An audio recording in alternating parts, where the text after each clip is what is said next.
What's up, Savages? It feels so good to be back. Today's going to be Savage Talk. I got a lot of questions from the previous week that I was supposed to do, and I didn't because I'm a shitty person, and my iPhone just shit out on me. So I had to buy a brand new Galaxy S5, which was always fun, but you know, it's not bad. The messaging's okay. I like iMessage in the sense that it's way easier to use, but overall, I like the S5. I just don't know what the fuck to do with it. There's a bunch of shit. Anyways, let's begin. Ladies and gentlemen, welcome. Yeah, we're back. So, first and foremost, the lighting. It's okay. There's no, like, overhead light, so I need, like, a lamp. I love lamp. Right? Like, I gotta deal with that thing, which I wasn't expecting to be a thing, I think. So, yeah. Anyways, we're gonna go ahead and begin. Now, this is gonna be Savage Talk. Everyone knows how this goes. Every Sunday before noon Eastern. Use the hashtag Savage Talk. We get going. Let's kick this bitch off. Jax301. Oh, real quick. I didn't take any of the screenshots because I don't know how to do that on my S5 yet. So, we're taking a screen region. Jax301. If I shoot 24 ducks and I'm afraid of toasters, then why do goats taste like mushrooms? Well, if you take the goats and you think of it as the goats being a different form of toaster? I don't know. I've successfully gone cross-eyed. Fuck you, Jax. You piece of shit. That's what I have to say. Fuck you, Jax. How dare you? This is early in the morning. It's 9:30. Bad person. I really like that question. I wanted to see. I took that question. I was like, you know, I couldn't answer live. Anyways, moving forward. Kuzma. Okay, what do you think about Karma not being on EG anymore? Looking back on it, and it mainly just because I'm not, like, too invested, and I've caught up with Call of Duty. I'll be doing a video on that, like, some semi-soon-ish. Probably, yeah.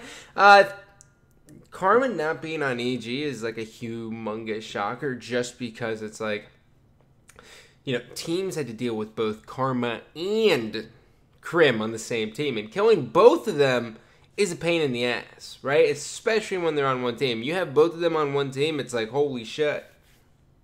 These guys are a lot to handle. So, I think initially I would have dropped someone else. If I was EG, I probably would have looked at Pat, and I know a lot of people are going to be like, oh, yeah, drop Pat just because you guys got into a Twitter argument. And it's like, no, it's because if he's the reason why they haven't been able to play in league matches because he has a conduct problem. I think Aches is still one of the best players in the game, hands down, but, you know, you factor that in, I mean, you just gotta kind of look at it, and sadly, you know, next year is going to be a lot of stuff done by the league, and not even sadly, because they got a lot of cool shit rolling out that you guys are going to be like, oh, fuck, and I only know because I'm on the end. So, Karma not being on EG, not a big deal. I think Karma going to FaZe was weird for me. I don't know how that team's going to work out and everything, but hey, if you're happy, Karma, that's all that matters, man. That's all that fucking matters. Finish out Ghost. The game's fucking trash. It feels so good to be able to say that Ghost is trash because it's so bad. CE Domi, how do you feel about no bleed through, heavy screen shaking, nade hit markers in H2A? What else do you think 343 needs to change? This is the part that's super scary. Right? I haven't played the game, okay? Everyone kind of knows that I haven't played the game. Fuck. Okay, this is it. This is the truth. Fuck it, right? Here's the thing. Halo 2 Classic Edition is the ideal game to play competitively because everyone knows it's good. Realistically, real fucking listically, we're going to be stuck with fucking playing Halo 2 Anniversary. Why? Because it's shiny, there's icicles you can shoot down, there's weird fucking waterfalls in Sanctuary. That's the problem. I think the engine isn't it's okay, right? Everything's okay. Sniping seemed to be a little bit, not easier than Halo 2, because Halo 2 had a pretty easy sniper in general, but I just don't, I wish it was classic, and I know it's not going to be classic, and it's going to fucking rip me out, because the main thing here as a Halo community, we have to realize, in this year, for that year that it's out, we have to say, our community's small as shit, practically non-existent. We have to get behind the game that's the biggest. And I know that's the worst thing everyone wants to hear, but it's the truth. So, sadly, that's what we're going to have to do. Moving. It's so fucking stupid, though. Like, you know, when it got announced, I was like, oh, nice. Classic. Right? Like, there's no way they're going to make us play Halo 2 Anniversary because there's not going to be enough maps. Well, looks like we're fucked, boys. Outlaw Disaster. How old are you? Well, I am 24. But I'm 25 this month. September 24th is my birthday, 1989. I'm an 80s baby, kinda-ish. I'm at that point now where it's, like, actually weird how old I am. Like, I get, like, the insurance cut. There's no longer anything for me to look forward to in life besides, like, settling down, getting married, and, like, having kids. Yeah. Fun. What is the shittiest event you've ever attended, Halo and COD? Jim O'Carr. Oh, my God. I love this question, right? Okay. Shittiest event I've ever attended. Number one for Halo is going to be Iron Gaming's RTX event. Period. Iron Gaming just shit the fucking bed at that event, period. I think, honestly, for COD, you might even just overlook everything, right? Everything just might get overshadowed by how shitty Iron Gaming's event was. That event. Like, I really don't think it can get worse than that. Just to give you an example, this is how bad it was. One, you had the main stage played in the actual RTX hall. And everyone else was in another building somewhere across the street. Okay, but it doesn't matter. Like, the scheduling and everything was a fucking nightmare. There's a bunch of downtime. We were trying to push it, and it was all a huge communication problem. But the part that makes it the worst event ever is that they made professional Counter-Strike players, NIP, Ninjas in Pajama, Counter-Strike now being the largest esport, period, they made a NIP play with the keyboard on the lap because they didn't have appropriate sized tables. Doesn't matter what event comes after that, what could possibly contend with the worst event, that right there makes it the shittiest event, period. Iron Gaming sucks. Whew. Cash Crabs, baby. I like your name a lot. Genuinely, I think it's an interesting one. What game do you think will be the most successful? Halo Master Chief, Call of Duty Advanced Warfare, or Destiny? Well, fortunately, now I have the hindsight that Destiny's out. I think Destiny's... I'm going to play it this weekend. Well, actually, my weekend's technically Monday and Tuesday. Actually, technically, my weekend's still Saturday and Sunday, but my, like, complete off days is actually only Monday. So, I'll probably play it Saturday and Sunday and see how it goes. But from everything I've watched, like, there's no ranking system. I don't need to be a part of this, right? But Destiny's still going to do very, very well. I mean, they had like 90,000-ish concurrent viewers on, on Twitch and everything, like total, which is good until LCS came in there and fucking steamrolled them sideways. So I think Destiny's a good thing. I think it's going to hit its niche, right? Destiny is not designed to be a competitive game. Good for it, right? Now, in terms of most successful, I'm assuming by sales, Halo's only on one platform. So it has to be Advanced Warfare, right? Now, if you're talking in terms of esports, you have to then look at it at two different ways, okay? So the Master Chief Collection, all things go according to plan, which they will, unless Halo 5 beta, like, we all get it and we're like, oh my god, why would we even want to play this game? Right? Because that's what's coming out next, right? I don't know if that's going to happen, but I'm saying, like, that is a possibility in there. I think Halo Master Chief Collection is going to do exactly what it's supposed to do by bringing everyone back together, giving us tournaments to play in, play for a lot of money, get used to ESL, get used to 343, everything like that, figure out how we're supposed to correspond appropriately to 343. I think that right there, huge.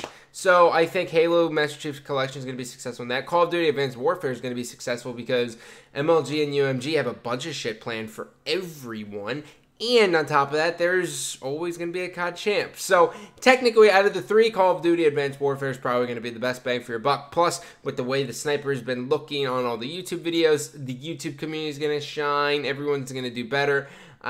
Probably Advanced Warfare will do the best. Punishment. I've seen better. What is the easiest game to get into in esports?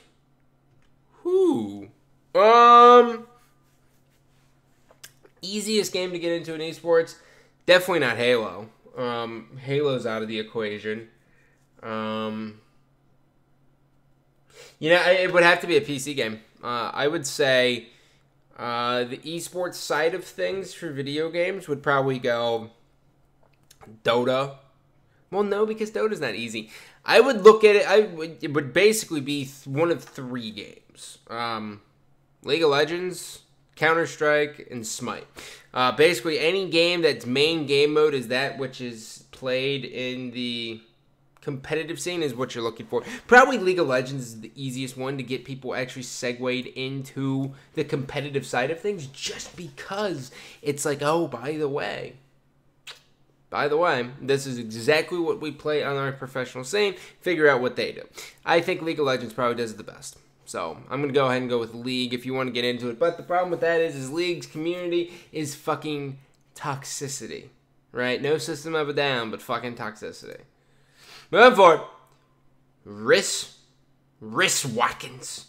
Would you rather know when you're going to die or how you're going to die?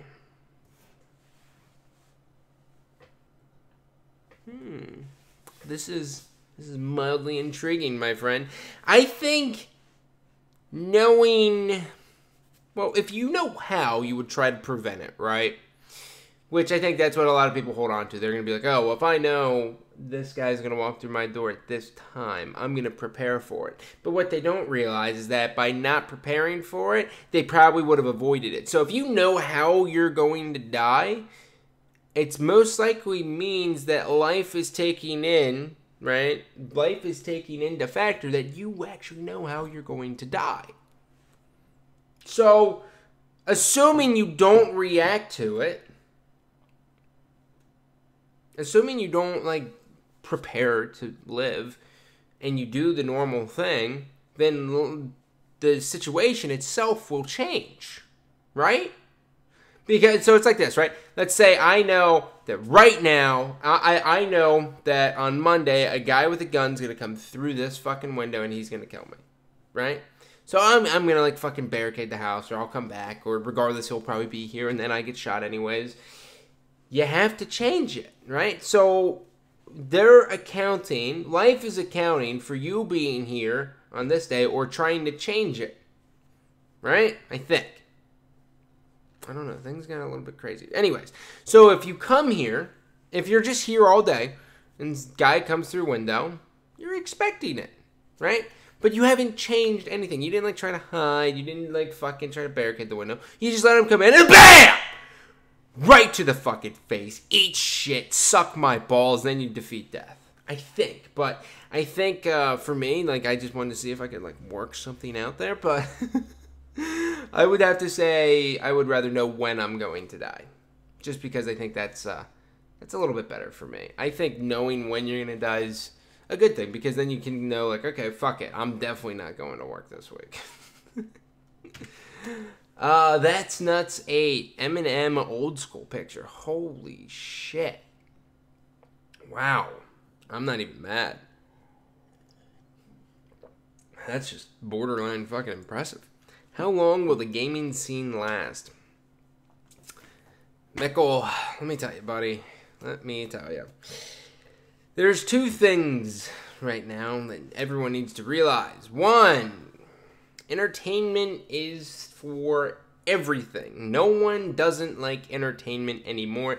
Everyone is enjoying the fact that they can be escaping from reality at any given time by playing video games. Everyone's playing video games. Doesn't matter if it's your fucking parents on Facebook playing Sugar Crush thingy, or a competitive gamer playing video games for money, or the little 5-year-old kid playing Minecraft or running around shitting his pants, or whatever 5-year-olds do. I don't have a 5-year-old. My nephew's not 5, so I can't tell you what they do. Soon, I'll let you know what he does. Moving forward. Gaming's never going anywhere. If anything, gaming's only going to continue to excel. Right now, every developer, and I know because I work for one, has taken into consideration the fact that the top 10 games in Twitch, which is the main market for everything, is either a competitive shooter or basically fucking Minecraft. Minecraft, right? Those are it. These are the things. With the good game becomes a good living for YouTubers, comes a good game for live streamers, everything. So as long as developers continue to not put out shitty games in general, or just games that capture a casual audience somehow, they are only going to excel more and more and more and more. And the gaming scene is never going away, my friend. It's only going to get crazier and crazier and crazier. Next question. You have $250 million. What's the first thing you do / buy? Oh my God. First thing I do,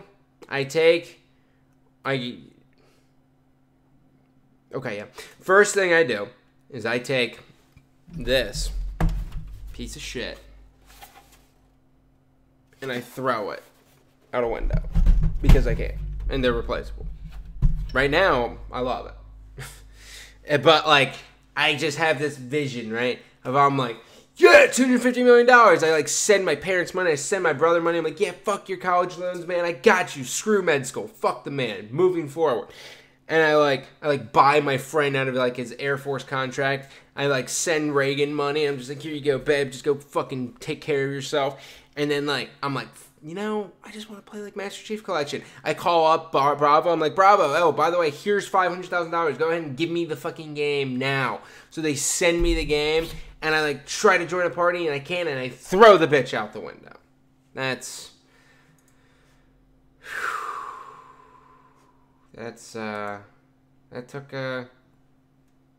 took a weird toll.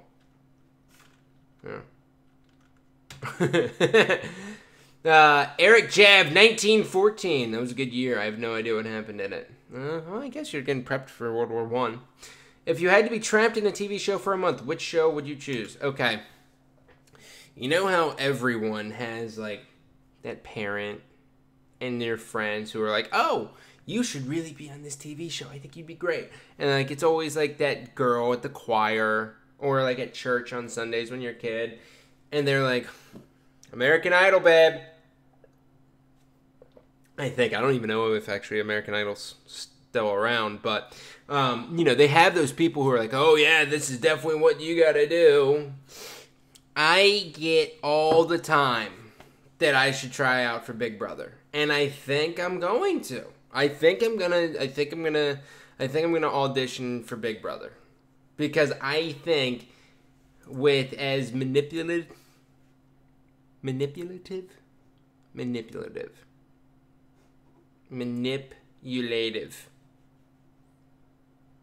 If you put a gun to my mother's head and asked me how to say that word right now, I'd kiss her on the forehead and I'd say, Mom, I love you. I can't say the word. Anyways, as bad of a person as I am and as persuasive as I can be, I think Big Brother would be the show for me. I'd come home. I'd kick dick. That is it. Now, I did a little bit of a longer Savage Talk here. There's a lot of other questions that I thought were really good. One going, basically, that covered and asked if, hey, if I've ever dealt with depression. which is something I am going to cover in a later video because I have. I think everyone's kind of gone through a stint of depression. Mine was for like 2 years, but I didn't want to just throw that into Savage Talk. I just want to let you know that if you ask that question, I will be getting to it. Other than that, friends, family, people of all ages, I'm back, bitches. We getting crazy in here. Other than that, if you guys have any questions about the dev side of things, working with a developer, working with a studio, what I do, just set them there and I'll basically fucking pay you there. Other than that, I love you, but I don't love you. Take it easy. Oh, God, it feels so good. Oh, shit, I gotta go to work. Whoops.